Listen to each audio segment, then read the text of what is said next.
Welcome to the Center in the City podcast. I'm your host, Wade Brill, and during this series, I'll be interviewing various thought leaders, wellness experts, and humans on how they practice sustainable self-care and mindfulness. We'll get real and raw, talk about the light and the shadow side of self-care and mindfulness, and how we can actually stay centered amid the chaos and the hustle and bustle of our modern day world. So settle in and get centered. This podcast episode is brought to you by Centered in the City, a virtual on-demand self-care and mindfulness platform with over 100 different meditations, journaling prompts, nourishing recipes, and Pilates flows, all designed to support you feeling calm, focused, and energized as you live your life in this modern day world. For more information, head on over to centeredinthecity.org and claim your 7-day free trial. Notice how much better you will feel by having a consistent practice to support you staying centered. Hi, my name's Jessica, and I wanted to drop a little audio for Wade's podcast to talk about my experience with Forum Centered in the City. So far, my experience has been nothing but positive. It's full of quality content. It's really well-rounded. It has really good meditations, healthy recipes, Pilates, even journal prompts. And then she also does a monthly connection call that kind of takes you deeper into topics and gives you some actionable items if you want to take it further. But one thing I really like about the monthly calls is it's at your own pace. It's recorded, so if you can't make the call, you can just watch it whenever you can get time. The newsletters that she sends out in the email are minimal. I think they're only once a week, but they're really helpful, and they highlight things that are new on the platform. So I really love that. In general, I just love knowing that I have a central space to go to cherry pick what I am feeling up for or feeling like I need to, create for myself, whether it's some movement in my body or guided meditation to kind of settle my mind and get me started, or journal prompts if I'm feeling like I need some help with direction. But overall, it's just a really good resource for so many things, and it's nice to know that I have one central location to pick from, and I don't have to worry about a bunch of different subscriptions or where I go for what and things like that. So yeah, if you haven't given it a try, I highly recommend it. Thanks, Jessica, for sharing your words and your experience with Centered in the City. Today, we get to have another solo episode, doing a little happy dance, and I want to talk to you about thinking, about our thinking minds. I'm bringing this topic up because one of the biggest misconceptions when it comes to having a meditation practice is that we think our mind has to be clear. We think we are doing meditation correctly when we aren't thinking at all, and we just have this big, empty, vast openness in our brain. But that is the biggest myth, because we can't stop thinking. What we can do is practice creating more space between our thoughts, allowing there to be more spaciousness so that we don't get wrapped up in our thoughts or cling to our thoughts or attach to them or get pulled down a rabbit hole with them. And so today we're going to talk about different ways our mind thinks and how we can practice being with our thinking mind. So let's settle in and let's get centered.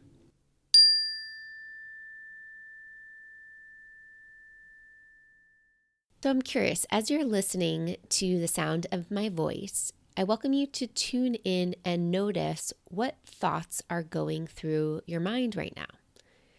Can you gently label them? Maybe you notice you're trying to plan what you're going to make for dinner. Maybe you're judging the sound of my voice. Maybe you're ruminating about a conversation that just happened. So kind of just tune in and gently label what thoughts are present in your mind in this moment. There is no wrong answer. The human mind has about 60,000 different thoughts throughout the day, which is bananas, but it makes complete sense. However, if you were to reflect on your day yesterday and think about, what were all the 60,000 thoughts I had? You probably couldn't name more than 10 at most. And so a lot of the thoughts that come through our brain are conscious or unconscious. And when we practice meditation, when we practice being mindful, which is this ability to be present and aware in each moment with a kind and curious quality. So when we can tune into our mind in this present moment, we can start to notice more what thoughts are happening. And when we get to notice, when we get to label and give language to what's happening, it creates a sense of spaciousness and freedom so that we recognize our thoughts are just floating through our mind, but we are not our thoughts. In Buddhism, there is this concept that the mind is what's called a sixth sense. So when we think about in Western culture, we use 5 senses: hearing, seeing, touching, smelling, and tasting. But in Buddhism, the Buddha talked about the mind being this sixth sense. This sixth sense door that he referred to as a way that we get to sense the world. And it's pretty cool when we pay attention to this, because when I say a word like cookie, notice what happens to your thoughts in this moment. As I say this word cookie, probably an image of a cookie comes up in your mind, maybe a memory of when you last had cookies or your favorite cookies, or maybe somebody you think of when you hear the word cookies.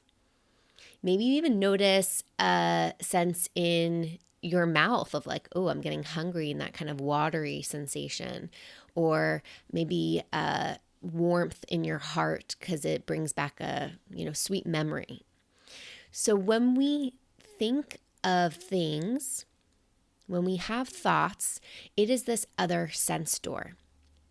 And when I was just in this conference last week in LA, the Mindfulness and Compassion Global Summit, I heard Dr. Christiana Wolf, who's a physician and mindfulness and meditation teacher, talk about overthinking. And she brought up this reminder for me around the sixth sense of our mind, of our thoughts. And when we are thinking, a lot of the times we have a lot of different types of thoughts. We're, again, ruminating on the past. We're planning or catastrophizing the future. We're getting trapped in these like all or nothing situations, this black and white thinking.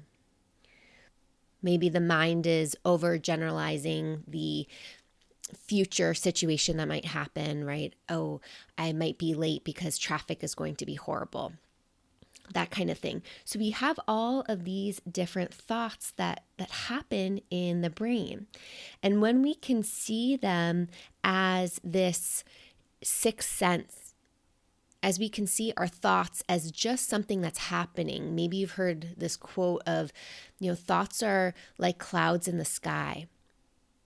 Right? Our mind is the sky and everything else is the weather. I think Pema Chodron says that beautiful quote.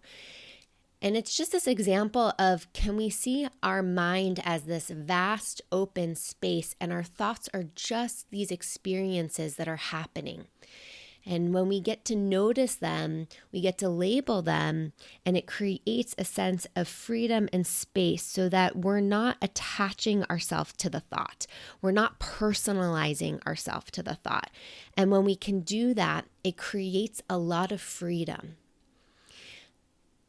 One of the thoughts in particular that I wanted to talk about today is what happens when we get into analysis paralysis. I am somebody that has such a hard time making decisions because I get trapped in analysis paralysis. My mind wants to know exactly what the right decision is. And for a lot of people, it's that way. When we get into analysis paralysis, it's usually happening because we don't want to make a wrong choice, right? We want to make a right choice, or we want to know really what we truly want. We have a hard time knowing what we truly want in order to make what we think is a quote unquote sound and right decision. Or maybe there's some people pleasing that's happening and we kind of are caught in between of like, what do I want and what does the other person want, and feel that kind of tug of war sensation in our brain. And so one of the ways that I have been working with analysis paralysis, and this has been years of journeying and paying attention to this. I first learned that my mind gets into analysis paralysis when I went to coaching school over a decade ago, right? And sometimes when we get into analysis paralysis, it's those simple moments, like we're at a restaurant and ordering off of a menu and it becomes like, I don't know what to order. I don't know what the right choice is. And maybe that comes up of, what does my body really want in this moment? What am I hungry for? Or somebody invites me out on Friday and I don't know if I want to commit and say yes to plans because I don't know if that's really what I want. Is my body saying it wants to sleep in or have a cozy night in? Or maybe there's that people-pleasing tendency where, somebody invites you away for the weekend or to go on a camping trip or something. And there's that impulse to want to say yes to them, to want to continue to invest in that relationship and building those connections. But then there's maybe a deeper, truer part of yourself in that moment that knows, I really just want to do X, Y, and Z this weekend, and I don't know how to say no. So analysis paralysis can happen in many different ways that can trap us, that can feel like we're being trapped by our thoughts and our wants. And so one of the most powerful ways that I've been practicing with analysis paralysis that I wanted to share with you today is by getting quiet. And you might be like, Wade, that is such a simple answer and response. Like, what? How is that an answer to this? But let me explain. I notice when I sense analysis paralysis in my mind, it's because I feel this external pressure and kind of like a ticking clock to make a decision. And then that feels really overwhelming for my system. Kind of feels like I'm treading water and getting really exhausted and kicking up a lot of mud underneath the water when I get trapped in analysis paralysis. And that then kind of shuts me down from really thinking or feeling what is true for me in that moment. And so I've tried to be, I'm typically a verbal processor, so it's helpful for me to talk out loud to a friend or my husband or someone else to just kind of process what I'm feeling and thinking. But I've noticed with that, I can sometimes then get just trapped in the cycle a little bit more. And then kind of like, I'm just repeating all of the things that are in my mind, but I'm saying them out loud. And so instead, what I've been practicing that's been helpful is getting still and quiet to listen in. And when I give myself permission to get quiet, that I don't have to respond right away, that I can label my mind as, oh, I'm trapped in analysis paralysis, indecision. Let me take a moment to pause and step back from all of the different roads and paths that I could go down and get quiet to listen and feel into my true answer. And so sometimes that looks like me just kind of removing myself from a conversation or saying to somebody via text, let me get back to you, or slowing down, putting my phone away, sitting on the couch and taking a moment just to truly tune in. And what I say to my nervous system, because my nervous system gets activated because it wants to make the right choice, quote unquote, right choice, I remind my nervous system that I cannot make a mistake, meaning I am going to make a choice for myself with the information that I have on hand. I'm going to make the best choice for myself in the moment. And so I truly can't make a mistake. And when I say that to myself, it is this, oh my God, I can release the perfectionism. I can release the grasping to know that I'm going to make a right choice. And I can slow down to just give myself permission to hear what is truly there. And I get to realize that the thoughts that are swirling through my mind, again, are not me. They don't have to be so overwhelming. That they're just these thoughts going through my sense door. I get quiet, I listen in, and I make a choice. And sometimes after I make that choice, I'm like, wow, that worked out really well. And sometimes after I make that choice, I'm like, I'm curious what would have happened if I chose differently. But I don't allow myself to then get trapped in the ruminating of what could have happened if I took a left instead of a right.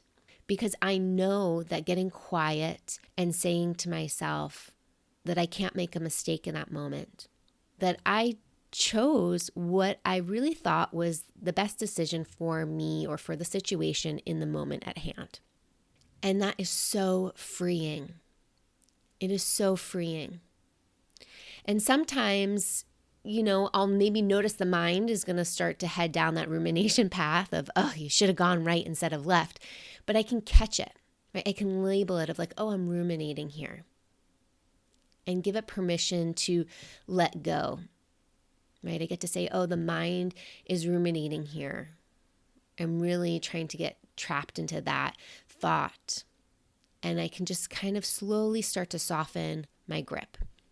Now, if you are somebody who is listening to this and you're like, oh my God, you're making it sound so easy, but it's so hard. Believe me, I know. I am still practicing this. This is not about 100% perfection every time. But when we learn to work with our thoughts, when we learn to label them, we create so much more freedom. And when we create freedom, it allows us to actually be more present because we're not wrapped up into all of the different stories of the mind. And we have more space to actually focus on what really matters. That's where we get to create more clarity in our mind. And for me, the way that I've been able to notice my thoughts more, create more space between my thoughts, be able to even label them, is through my own coaching work and through meditation. Because meditation has been that anchor that has allowed me to create a sense of grounding, like I'm a mountain, and observing the weather patterns that are happening around me. And the more that I practice that, the more that I can just notice those are all of the different experiences that are floating through the sky of my mind. So I want to share this episode with you in this moment, particularly because it's summer. And as life is opening up in these still really weird and chaotic times, we get to make more choices. We get to have more plans. We get to make more decisions than maybe we did last summer when we were still being more cautious. Maybe people weren't traveling as much. I welcome you to think about where you get trapped in analysis paralysis and even just beginning to label, oh, my mind is going into analysis paralysis right now. Or maybe your practice is just to label more of your thoughts throughout your day, right? Can you label one of those 60,000 thoughts that pops up and bring that sense of mindful awareness to the moment? Or can you take it a step further and get still? Create some space between yourself and your thoughts in the sense door. Tune in and trust whatever wisdom comes up for you when making a decision. And I didn't mention this before, but reminding yourself after you make this decision to take a moment to note, oh yeah, that worked. And what worked well about making that decision? Because when you consciously choose and spend that time making choices for yourself, you're building an inner sense of confidence that you know what's right for you. That you're making choices that feel good, that feel in alignment. And when you can tell your nervous system and your mind, oh yeah, we did that. That was a good thing or a good process, or we really connected the dots there. It tells yourself that you are doing it and you're giving yourself more confidence to choose. So maybe it takes less time getting out of analysis paralysis in the future. You're starting to build that inner sense of trust and confidence with yourself, your thought patterns, and your decision making. In this moment, I welcome you to tune back into the mind and notice what thoughts are present for you in this moment. Can you gently label them? Notice again that the thoughts aren't you, they're just experiences happening through the sense door. My hope is that you have many takeaways from the episode today that get to support you in how you be with your thoughts, how you be with the mind, how you be with the beautiful process of analysis paralysis. Thanks so much for listening to the Center in the City podcast. If you enjoyed this episode, please take a moment to rate and review the podcast. It helps spread the word, as well as I'd love to hear from you. Like, what are you noticing and learning about yourself and your mind and your thought patterns? Reach out to me on Instagram @OneWade. And until next time, stay centered.